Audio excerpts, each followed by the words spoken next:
Students, इस video में हम हिंदू मैरिज एक्ट 1955 की रिविजन करेंगे। जब हम हिंदू मैरिज एक्ट 1955 पढ़ते हैं तो सबसे पहले हम ये देखते हैं कि ये हिंदू मैरिज एक्ट सिर्फ हिंदूज़ पे लागू होता है। अब जब हिंदूज़ पे लागू होता है तो हम ये देखेंगे कि who is the Hindu. Hindu by birth भी होता है और हिंदू बाय रिलीजन भी होता है। बाय बर्थ, जब बच्चे का जन्म होता है तो उसके पेरेंट्स हिंदू होते हैं तो बच्चा हिंदू होगा। यदि पेरेंट्स में से एक हिंदू हो तो जैसे बच्चे का मेंटेन होता है, यानी हिंदू रीति रिवाज से यदि उसका पालन पोषण किया गया है तो वो बच्चा हिंदू होगा। और फिर उसके बाद यदि कोई बच्चा अबेंडेंट पाया जाता है, ये ना पता हो उसके माँ बाप कौन हैं, और उस बच्चे का पालन पोषण हिंदू परिवार में हुआ है तो वो हिंदू है। अब बात आती है कि बाय रिलीजन, कोई भी व्यक्ति अपने आप को यदि हिंदू डिक्लेयर कर देता है कि I am Hindu, I believe on Hindu ceremonies and system, then वो बाय रिलीजन होता है, हिंदू हो गया। फिर बात आती है कि ये हमारे जो 80 और 80 कास्ट होती हैं उसमें यदि सेंट्रल गवर्नमेंट नोटिफाई करवा देता है कि ये लोग हिंदू होंगे तो हिंदू होंगे, अदरवाइज वो अपनी कस्टम फॉलो करते हैं। अब बात आती है, जब हम हिंदू लॉ को पढ़ते हैं तो हम पढ़ते हैं कि source of the Hindu law क्या होंगे। तो सोर्स ऑफ हिंदू लॉ में हमारे पास एक प्राइमरी सोर्स होता है, एक सेकेंडरी सोर्स होता है, यानी दो सोर्स हो गए।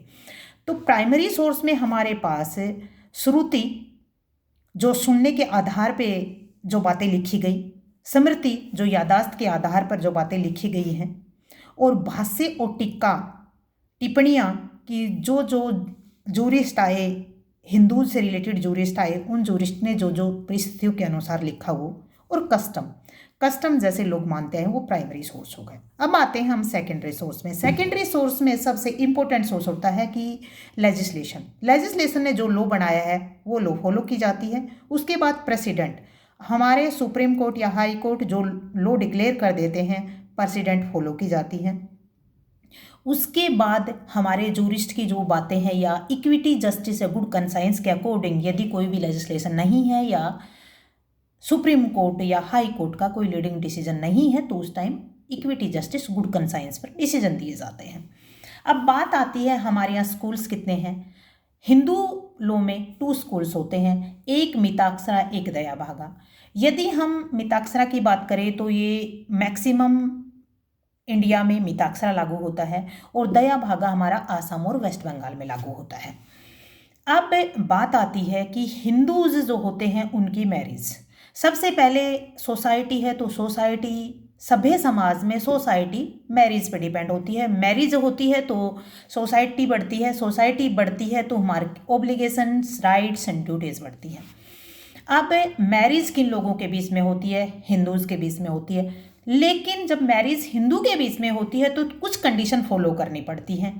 हमें सेक्शन 5 ये कहती है कि ये 5 कंडीशन हैं, ये फॉलो करनी पड़ती हैं, तब मैरिज परफॉर्म होती है। अब सेक्शन 5 हमें पहली सेक्शन हमें कहती है कि यदि कोई पार्टी ऑफ द मैरिज है, उनकी पहले से शादी हो चुकी है, तो उनके हस्बैंड वाइफ उनके साथ ना रहते हों, यानी या तो डाइवोर्स हो गया हो या उनकी डेथ हो गई है, या फिर पार्टी अनमैरिड हो। उसके बाद आती है साउंड माइंड। जिस पार्टी की शादी होती है वो साउंड माइंड हो। साउंड माइंड कितनी हो कि वो परमिशन ऑफ द मैरिज देने के लिए योग्य हो। फिर उसमें इम्पोर्टेंसी ना हो, यानी कि प्रोक्रिएशन ऑफ द चाइल्ड की कैपेसिटी हो, या बार बार इतने करंट अटैक ना आते हों कि वो अपने रीजनेबल डिसीजन ही ना ले सके। उसके बाद एज, लड़के की एज 21 साल, लड़की की एज 18 साल होनी चाहिए। उसके बाद पार्टी ऑफ मैरिज है वो सेपेंडा रिलेशनशिप में नहीं आनी चाहिए। फिर उसके बाद पार्टी ऑफ द मैरिज है वो प्रोहिबिटेड रिलेशनशिप में नहीं आनी चाहिए। ये सेक्शन 5 की 5 कंडीशंस है। अब कंडीशन हमारे पास सेक्शन 7 की भी परफॉर्म करनी पड़ती है। सेक्शन 7 हमें कहती है कि सेरेमनीज ऑफ द मैरिज। तो सेरेमनीज ऑफ द मैरिज में इधर पार्टी ऑफ द मैरिज की, जो भी मैरिज की पार्टी है, उनकी एक पार्टी की उनकी जो कस्टम्स या सेरेमनी है वो परफॉर्म करनी जरूरी हो जाती है। फिर सतपथी, यानी अग्नि के बाहर 7 फेरे लिए जाते हैं, उन 7 फेरों को पूरा किया जाना, 7 स्टेप्स पूरा किया जाना जरूरी है। फिर हम सेक्शन 8 पे आते हैं। तो सेक्शन 8 में ये यदि स्टेट गवर्नमेंट मैंडेटरी कर देती है रजिस्ट्रेशन ऑफ द मैरिज तो ज़रूरी है, अदरवाइज ज़रूरी नहीं है। यानी हमारे पास मैरिज के लिए कितनी कंडीशंस फॉलो करनी हो गई? टोटल 7। सेक्शन 5 की 5 कंडीशन, सेक्शन 7, सेक्शन 8 की कंडीशन। अब जैसे ही मैरिज हो गई है तो अगर मैरिज की ठीक से कंडीशन फॉलो हो गई है तो वैलिड मैरिज हो गई है।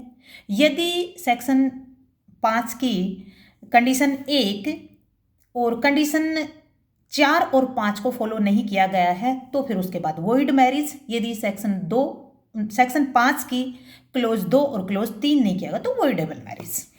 अब आते हैं बात कि यदि वॉइड और वॉइडेबल मैरिज हो जाती है तो उनके बच्चे जो पैदा होंगे वो क्या होंगे? वो लेजिटिमेट बच्चे होंगे। सेक्शन 16 कहती है कि बच्चे लेजिटिमेट होंगे। अब हमने इस वीडियो में सोर्स ऑफ हिंदू लॉज कर लिए हैं, स्कूल्स ऑफ हिंदू लॉज कर लिए हैं, condition of Hindu marriage act कर लिया है। और यदि कंडीशन ऑफ हिंदू मैरिज में यदि वैलिड मैरिज है तो बच्चे लेजिटिमेट होंगे, सारे राइट्स मिलेंगे। यदि वॉइड मैरिज है तो बच्चे लेजिटिमेट होंगे और वॉइडेबल मैरिज है तो बच्चे लेजिटिमेट होंगे, सेक्शन 16 कहती है। गाइज आज के वीडियो में इतना ही। आई होप आपको पसंद आएगा। Watch it and best of the luck for the day, for the whole life. Bye bye.